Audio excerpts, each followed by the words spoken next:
Pagi semuanya, mendengar suara Bapak?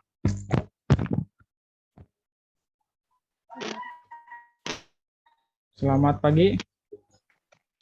Pagi, Pak. Ya, untuk minggu kemarin biologi sampai mana materinya? Ada yang punya catatannya yang kita bahas minggu semalam? Ayo, ada yang mengerjakan untuk pelajaran biologi, Peran virus dalam kehidupan, Pak. peranan virus dalam kehidupan. Iya, untuk materi jamur, sudah? Kalian sudah belajar dengan Ibu Nunung untuk materi tentang jamur? Sudah belum? Dari ciri-ciri jamur, klasifikasi, peranan jamur, mikorrhiza, dan lumut kerak. Sudah belajar belum, dan Bu Nunung? Belum, Pak. Belum. Pak.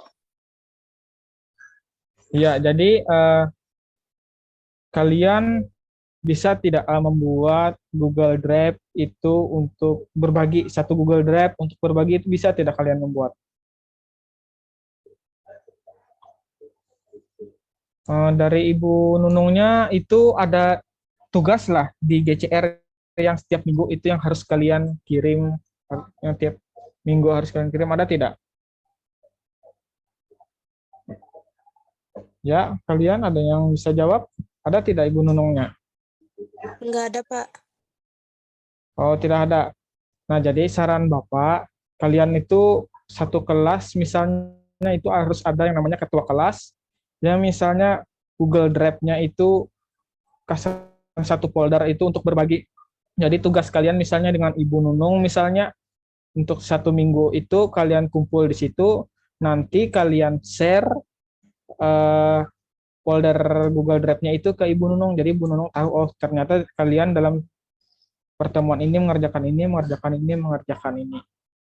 Bisa tidak kalian membuatnya? Satu folder untuk berbagi. Bisa tidak? Kalaunya tidak bisa, nanti di pelajaran TIK Bapak ajarkan kalian cara membuat Google Drive supaya bisa berbagi ke yang lainnya, jadi foldernya bisa di-share ke Ibu Nunung. Sudah bisa apa belum? Belum, Pak. Belum bisa, Pak. Belum, Pak. Belum bisa. Ya, nanti di pelajaran TIK nanti Bapak ajarkan satu folder Google Drive itu untuk berbagi. Jadi kalian dengan Ibu Nunung nanti kalian share satu orang aja perwakilannya. Jadi tidak membuat penuh memori Ibu Nunung kalau kalian kirim satu semua kelas yang materi tugas kalian. Jadi kalian kumpul di Google Drive dan linknya pun kalian share dengan Ibu Nunung. Oh, ini ternyata tugas kalian selama Ibu Nunung tidak mengajar. Nah, jadi untuk materi hari ini itu jamur.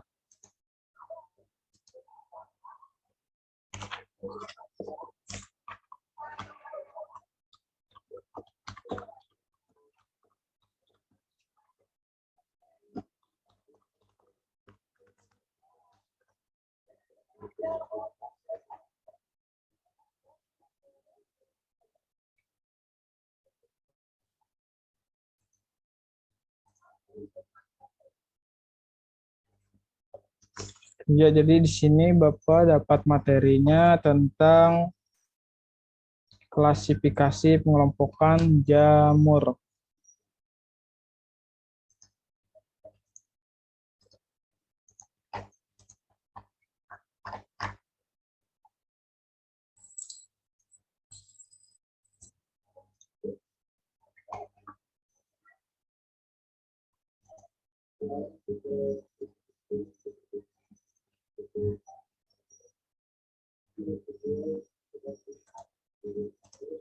Ya, seperti biasa kalian siapkan buku dengan pulpen, kalian ringkas atau kalian rangkum materi yang dijelaskan di YouTube. Nanti usahakan yang kalian ringkas, yang kalian kerjakan itu jangan sampai hilang bukunya. Kalau bisa itu setiap kalian membuatnya itu kalian scan, kalian buat jadi PDF, kalian buat di dalam Google Drive. Tapi nanti Bapak ajarkan cara membuat Google Drive-nya. Yang pasti yang kalian harus lakukan itu kalian ringkas di buku dulu, jangan sampai hilang dulu bukunya.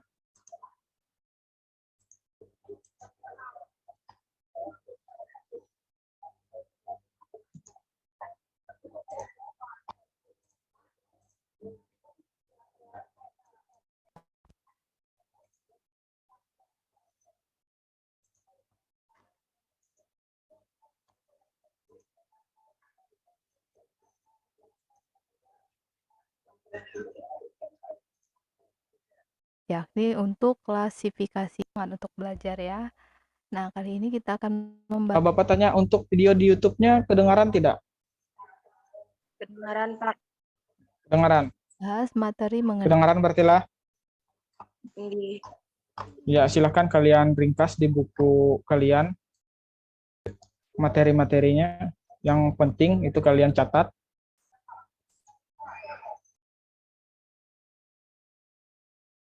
fungi ya, yakni untuk klasifikasinya. Karena ciri-ciri sudah kita bahas di materi atau video sebelumnya ya. Nah, kita lihat di sini sebenarnya berdasarkan apa sih klasifikasi fungi.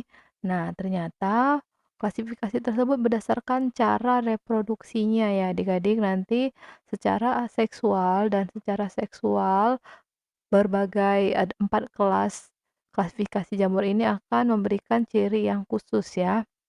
Nah, kelas yang pertama ada di sana Zygomicota, kemudian klasifikasi berikutnya adalah Ascomycota, Basidiomycota, dan Deuteromycota. Ini contohnya untuk Zygomicota ya. Ini untuk Ascomycota, ini Basidiomycota dan oh ya ini Basidio, sementara yang ini yang Deutero ya, yang keempat. Kita tulis di sini ini yang pertama, ini yang kedua. Ini yang ketiga, ini yang keempat. Nah, sekarang kita lihat masing-masingnya ya, perbedaan dari keempatnya. Saya sudah merangkum di sini. Pertama kita lihat perbedaannya dari spora, jenis spora seksualnya. Nah, untuk spora seksual pada Zygomicota, ini contohnya Muscedo. Nah, spora seksualnya adalah berupa zigospora ya adik-adik. Sementara pada Ascomycota, spora seksualnya adalah ascospora. Dan pada Basidiomycota, spora seksualnya adalah Basidiospora. Sesuai dengan namanya, Basidio, spora, dan ini Ascomycota berarti ascospora. Dan Deuteromycota, dia belum diketahui perkembangan reproduksi seksualnya ya adik-adik. Makanya nanti dia disebut dengan fungi tidak nyata imperfecti ya nih, fungi imperfecti, tidak sempurna. Oke, kita lanjut dulu. Oke, di sini untuk perbedaan berikutnya, spora seksual sudah. Aseksualnya ternyata untuk Zygomicota itu aseksualnya berupa spora ngiospora. Nah, Ascomycota dan Basidiomycota sama-sama conidiaspora dengan conidia. Sementara Deuteromycota bisa berupa spora ngiospor atau conidiaspor ya. Untuk spora aseksual atau vegetatifnya ya, tidak kawin. Kalau seksual ini spora generatif. Kemudian, struktur tubuh juga berbeda ya antara masing-masingnya, di mana Zygomicota itu hifanya tidak bersekat, Ascomycota hifanya bersekat, Basidiomycota hifanya juga bersekat, tapi nanti intinya ada yang tunggal ada yang dua, dan Deuteromycota itu hifanya bersekat ya adik-adik. Nah, kemudian kita lihat cara hidup. Mukor sebagai salah satu contoh dari Zygomicota atau Zygomicota secara umum itu bersifat cara hidupnya adalah saprofit ya. Jadi dia menguraikan sisa-sisa organisme makhluk hidup. Sementara Ascomycota selain ada yang saprofit juga ada yang parasit menyebabkan penyakit dan ada yang nanti bersimbiosis membentuk lumut kerak ya adik-adik untuk Ascomycota. Sementara Basidiomycota selain saprofit menguraikan sisa-sisa organisme atau bahan organiknya, Basidiomycota juga ada yang bersifat parasit. Dan Deuteromycota semuanya adalah parasit ya adik-adik. Nah, sekarang bagaimana dengan ukuran? Ukuran ternyata berbeda ya adik-adik, di mana Zygomycota semuanya mikroskopis. Sementara Ascomycota itu mikroskopis dan Basidiomycota umumnya makroskopis. Sebentar, Ascomycota tadi juga ada yang bersifat uniseluler dan multiseluler ya adik-adik nanti. Yang multiseluler ukurannya juga ada yang besar nanti. Sementara Basidiospora semuanya multiseluler, ukuran hampir sebagian besarnya makroskopis juga. Nah, Deuteromycota itu ukurannya mikroskopis. Oke, kita lihat berikutnya itu tadi perbedaan antara Zygomycota, Ascomycota, Basidiomycota, dan Deuteromycota. Sekarang kita lihat contoh masing-masing dan peranannya apa. Nah, di sini Zygomycota contohnya jamur pada roti, jamur pada tempe, atau ini Rhizopus ya adik-adik, Rhizopus stolonifer. Ada pada roti yang berjamur seperti ini adalah Rhizopus stolonifer. Kalau diamati dengan mikroskop seperti ini adik-adik ya. Jadi bentuknya ini adalah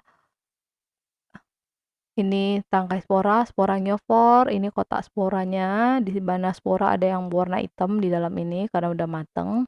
Nah, ada bagian struktur yang menyerupai akar disebut dengan rhizoid ya. Nanti kalau nanti dia berikatan lagi dengan yang lainnya ada, ini adalah sebagai stolonnya. Nah, Rhizopus stolonifer. Kemudian juga ada Rhizopus nigrican. Nanti akan menghasilkan asam fumarat. Juga ada mukor yang pada roti, pada kotoran ternak, dia jadi pada sampah ya sebenarnya. Dan Rhizopus oryzae juga termasuk dalam kelompok Zygomycota ya. Nah, sekarang kita lihat Ascomycota. Ascomycota tadi ini adalah contoh jamur Saccharomyces cerevisiae, di mana dia berukuran kecil, bersel satu, tidak memiliki badan buah, contohnya ragi, kamir, yeast. Jadi untuk bahan pengembang roti juga di sana pembuatan roti, tape, bir, sake, itu minuman anggur semua dibantu dengan Saccharomyces cerevisiae ya. Siapa yang kalian sering memasak biasanya, nah bahan pengembangnya di sana ada Saccharomyces cerevisiae ya, jamur.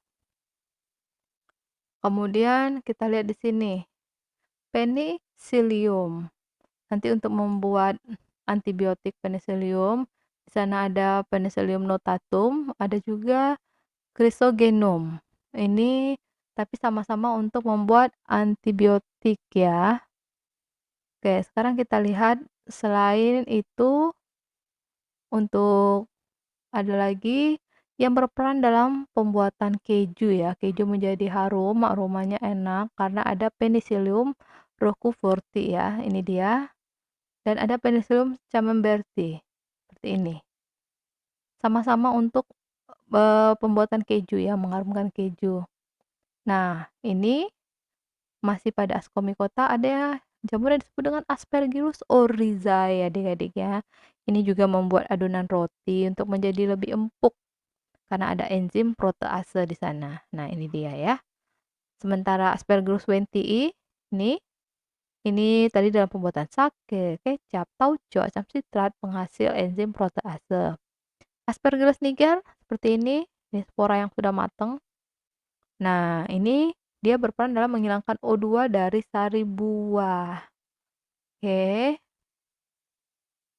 Dan di sini masih ada Aspergillus flavus. dia akan menghasilkan aflatosin yang menyebabkan kanker pada manusia. Jadi gambarnya seperti ini, Aspergillus flavus ya adik-adik. Kemudian ada Neurospora crassa atau yang dikenal dengan oncom. Nah, yang khusus dari Neurospora crassa dulu dia awalnya adalah Deuteromycota adik-adik. Oke, karena namanya adalah Monilia cytopila. Tapi setelah diketahui reproduksi seksualnya, dia dimasukkan dalam kelompok Ascomycota karena ternyata dia punya ascus ya. Nanti berarti sporanya berupa spora ascospora. Makanya dikeluarkan dari Deuteromycota dan diletakkan dalam Ascomycota ya kelompoknya. Gambarnya seperti ini. Ya, ini semua diamati dari mikroskop ya adik-adik. Nah, yang berikutnya adalah Basidiomycota. Jadi jamur ini bisa kita lihat kan tanpa mikroskop karena ukurannya besar ya, makroskopis. Oke, ini contoh jamur merang, Volvariella valvaceae. Oke, kemudian ada jamur kuping, Auricularia polytricha. Oke, sebagai sayuran, sebagai bahan makanan. Kemudian, nah kalau yang ini baru beracun ya. Amanita phalloides, dia mematikan karena bersifat dia mengandung racun. Dan ada Ustilagomydes, bahwa ini adalah parasit pada tanaman jagung. Ini ya, jagungnya ada parasit ternyata dari kelompok tadi Ascomycota, kelompok fungi ya. Nah, ada juga penyakit kaki atlet, Epidemorphiton phococum ya. Nah, itu untuk Basidiomycota. Nah, bagaimana dengan Deuteromycota? Deuteromycota itu contohnya adalah jadi penyakit kaki atlet ini ya seperti ya kutu air ya jadinya dan gatal. Banyak lagi penyebab atau contoh dari Deuteromycota. Nanti pada pertemuan selanjutnya kita akan membahas khusus untuk peran.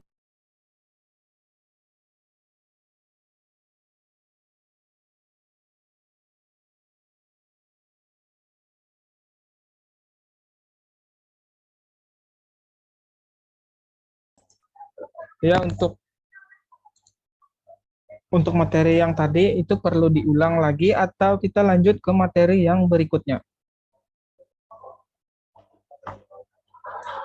Halo, mendengar suara Bapak? Materi yang tadi diulang atau lanjut ke materi berikutnya lagi? Lanjut ya Pak. Hah? Lancar, Pak.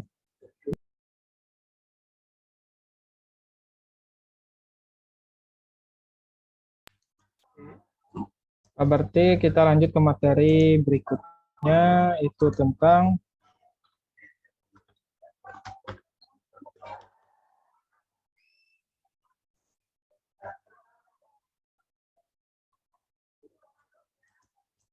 ya, untuk materi berikutnya kita lanjut ke peranan jamur dalam kehidupan.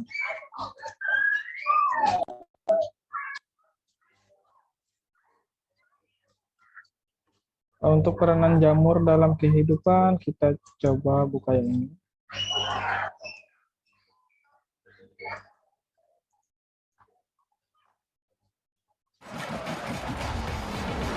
Penuh rasa buah yang seru, bikin suasana seru. Fanta, rasa yang seru. Fanta Orange baru, kaya vitamin C, lebih berasa. Halo Sobat Biota, selamat datang di Untuk video dalam ini, untuk videonya kedengaran tidak suaranya? Zona Sekolah. Kedengaran? Kedengaran, Pak. Iya, jadi kalian ringkas lagi tentang materi tentang yang ini. Peranan jamur dalam kehidupan. Materi keempat, bab fungi. Materi sebelumnya kita sudah mempelajari mulai dari ciri umum fungi, struktur tubuh dari fungi, cara hidup dari fungi, serta klasifikasi dari kingdom fungi. Nah, untuk materi keempat ini kita akan mempelajari tentang beberapa peranan fungi atau jamur bagi kehidupan. Bagaimana sih peranan jamur dalam kehidupan? Apakah semua jamur merugikan? Adakah jamur yang menguntungkan? Untuk menjawab pertanyaan-pertanyaan tersebut, simak uraian tentang peranan jamur dalam kehidupan berikut sob. Peranan jamur dalam kehidupan ada yang menguntungkan, juga ada yang merugikan. Jamur yang menguntungkan diantaranya seperti di bidang industri makanan dan minuman. Contohnya adalah Rhizophus oryzae. Jamur ini tumbuh dan mengaitkan butir-butir dengkil atau kedelai menjadi sebuah tempe. Jamur ini berkembang biak dalam lingkungan yang lembab, kurang cahaya, dan anaerob. Rhizophus dapat mengubah amilum dalam kedelai menjadi dextrosa gula yang dapat memecah protein dan lemak yang ada di dalam sel-sel kedelai atau kacang. Sehingga tempe itu seakan-akan lebih tersedia untuk dicerna perut kita. Contoh selanjutnya di bidang industri makanan dan minuman adalah Saccharomyces. Kelompok jamur jenis hamir ini atau sering kita sebut sebagai jamur ragi adalah jenis jamur yang sering digunakan dalam pembuatan makanan. Di antaranya seperti Saccharomyces cerevisiae dan Saccharomyces ovale. Keduanya sering digunakan untuk pembuatan tape, alkohol ataupun roti. Sedangkan Saccharomyces sake digunakan untuk pembuatan sake, minuman khas dari Jepang. Di dalam keadaan anaerob, bila substratnya mengandung senyawa karbohidrat, Saccharomyces akan menghasilkan fermen yang dapat mengubah gula menjadi alkohol plus karbon dioksida dengan membebaskan sejumlah energi. Selanjutnya ada Aspergillus. Walaupun jenis ini ada yang merugikan manusia, namun ada beberapa spesies dari Aspergillus yang juga menguntungkan manusia, yaitu Aspergillus wendti dan Aspergillus oryzae. Aspergillus wendti digunakan untuk fermentasi pembuatan kecap, sedangkan Aspergillus oryzae sering digunakan untuk membuat tape dan sake. Selanjutnya ada juga Penicillium camemberti dan Penicillium reuforti. Kedua jamur ini banyak digunakan untuk meningkatkan kualitas dari keju.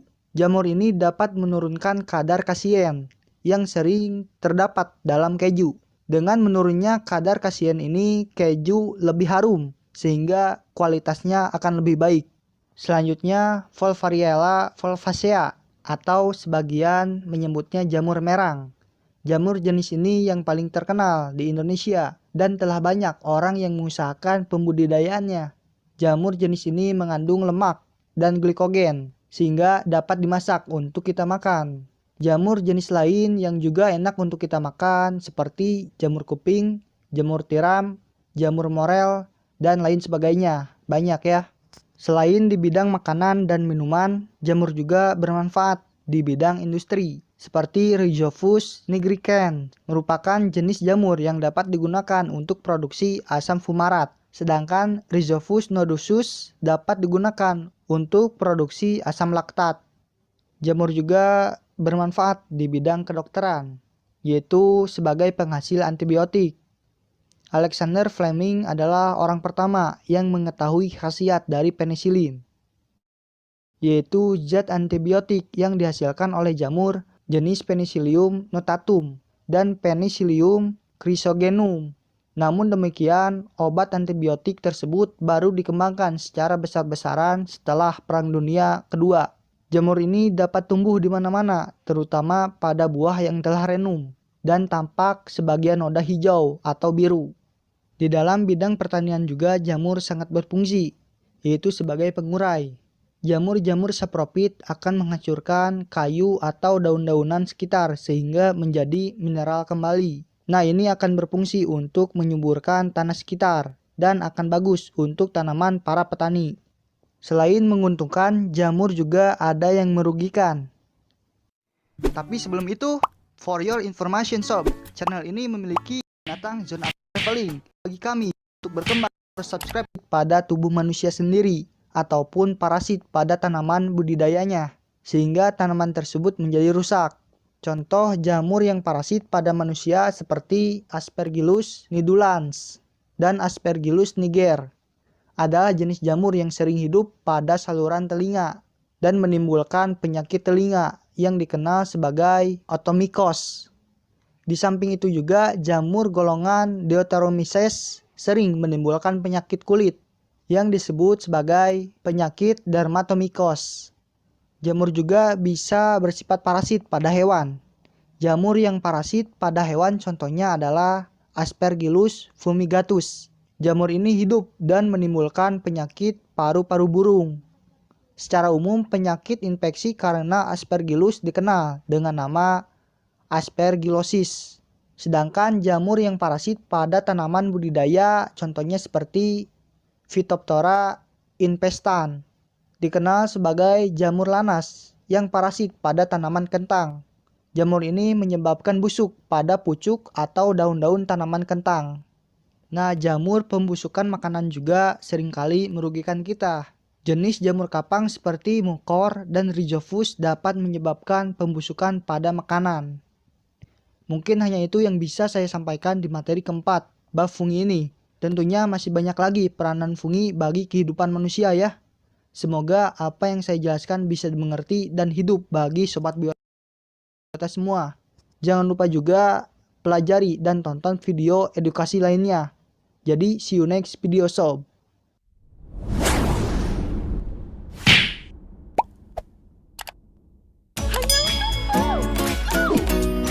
Hanya untukku. Makasih suami. Kopi kenangan mantan Cino, cappuccino yang creamy, bikin happy. Selalu ada hanya untukmu.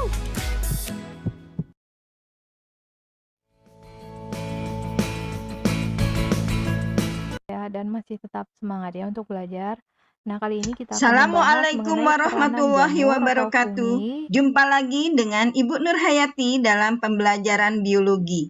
Kali Peranan ini yang Ibu menguntungkan akan ya, membahas tentu saja. Nah, kita lihat di sini peranan yang pertama dari mengenai peranan jamur atau fungi, peranan yang menguntungkan ya, tentu saja. Nah, kita lihat di sini peranan yang pertama dari Rhizopus oryzae.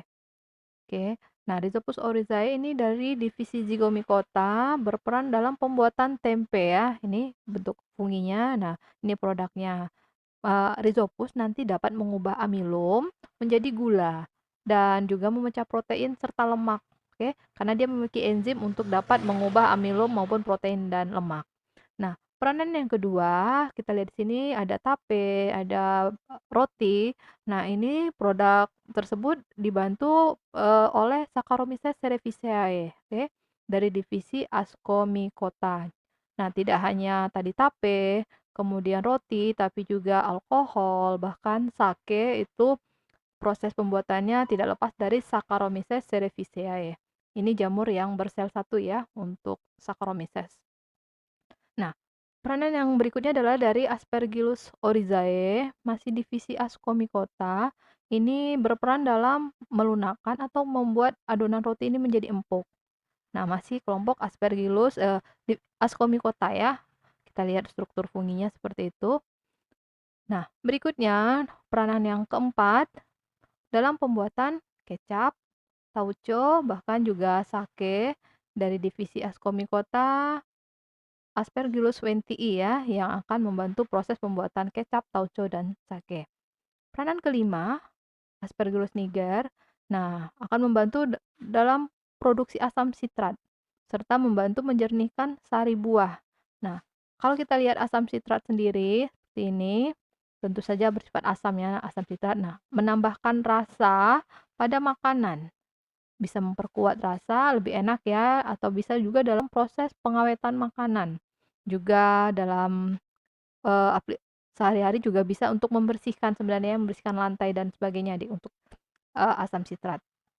Nah, keenam, peranan fungi adalah untuk pembuatan antibiotik, Penicillium notatum dan Penicillium chrysogenum ya. Masih divisi Ascomycota. Oke, kita lihat bentuknya sama strukturnya. Dan peranan berikutnya masih Penicillium, tapi ini dalam pembuatan keju ya. Ada dua, Penicillium roqueforti dan Camemberti. Sehingga kualitas keju menjadi lebih baik, aromanya lebih enak ya, lebih wangi. Nah, yang kesembilan, Neurospora crassa. atau sebelumnya dikenal sebagai Monilia cytophila. Ini awalnya adalah Deuteromycota ya adik-adik. Tapi selanjutnya dia dikelompokkan ke dalam divisi Ascomycota ya. Nah, Neurospora crassa berperan dalam pembuatan bahan makanan ini oncom ya. Nah, berikutnya peranan fungi lainnya masih bahan makanan. Di sana ada dari kelompok atau divisi Basidiomycota. Ada shiitake, kemudian jamur tiram, pleurotus, dan jamur merang di sini, Volvariella fulvacea. Oke, ini semuanya menjadi bahan makanan yang enak. Kemudian masih ada dari divisi Basidiomycota jamur kuping ya, Auricularia polytricha. Itu peranan fungi sebagai bahan makanan. Nah, sekarang masih merupakan peranan yang menguntungkan tapi bagi lingkungan, bahwa fungi dia berperan sebagai karena saprofit ya, nanti akan membantu mengembalikan kesuburan tanah. Jadi menghancurkan sisa-sisa kayu atau daun nanti menjadi mineral. Jadi dari organik menjadi anorganik, membantu pelapukan ya. Kemudian menyediakan mineral yang penting untuk kesuburan tanah. Nanti mineral dipakai lagi oleh tanaman. Oke.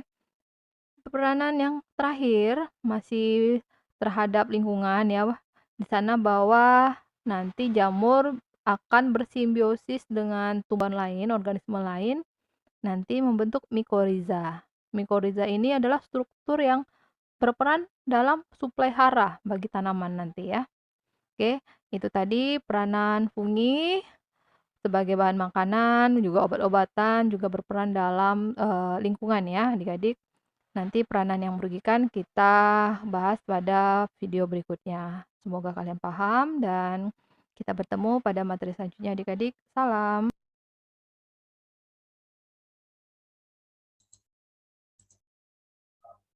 Ya, itu tadi materi tentang jamur. Jadi usahakan itu kalian rangkum di dalam kalian ringkas dalam buku catatan kalian. Jangan sampai hilang bukunya agar mempertimbangkan nilai kalian dengan Ibu Nunung nanti. Nanti Ibu Nunung kalau kalian tidak mengerjakan apa-apa, Ibu Nunungnya yang bingung nilai kalian seperti apa. Jadi usahakan untuk buku kalian catatan itu jangan sampai hilang. Nah, sampai di sini ada yang ditanyakan? Kalau tidak ada yang ditanyakan, silahkan isi absennya. Kalau sudah diisi absennya, silahkan kalian keluar dari Zoom atau leave Zoom. Tapi isi dulu absennya. Kalau sudah, silahkan leave Zoom. Materinya cukup sampai di sini. Assalamualaikum warahmatullahi wabarakatuh. Nggak ada link absennya, Kak. Di-share ulang lagi. Ini sudah Bapak share tadi. Nah, itu. Silahkan diisi dulu absennya. Kalau sudah diisi, silahkan keluar dari Zoom.